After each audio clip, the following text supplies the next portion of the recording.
读万卷书不如行万里路。藏族作家兼行动人士丹增尊珠，今年8月展开了长达123天，估计超过2万公里的喜马拉雅山脉之旅，目的是为了观察中国占领西藏后对藏人的影响和中国对印度的威胁。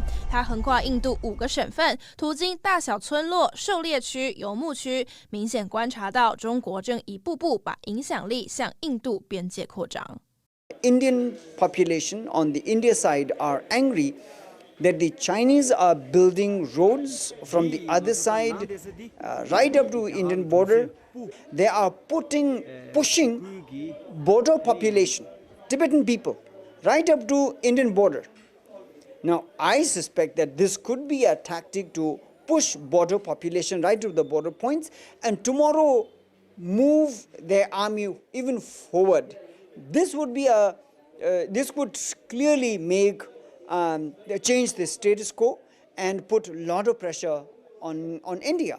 丹增尊珠表示，当初中国就宣称是带着善意帮西藏人造桥铺路，结果却使用这些道路占领了西藏。西藏的遭遇对印度和台湾来说都可以是很好的借鉴。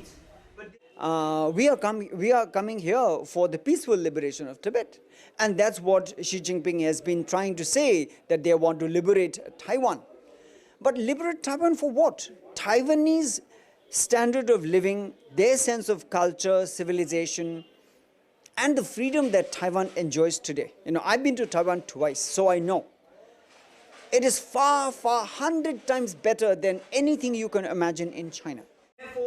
中国近来在中印边境积极造镇，但是印度政府却是鼓励居民搬下山，而且越靠近边界，道路条件就越差。丹增尊珠建议印度政府加强边界基础建设，以因应中国在边界地区的日益扩张。中央社记者林行健新德里报道。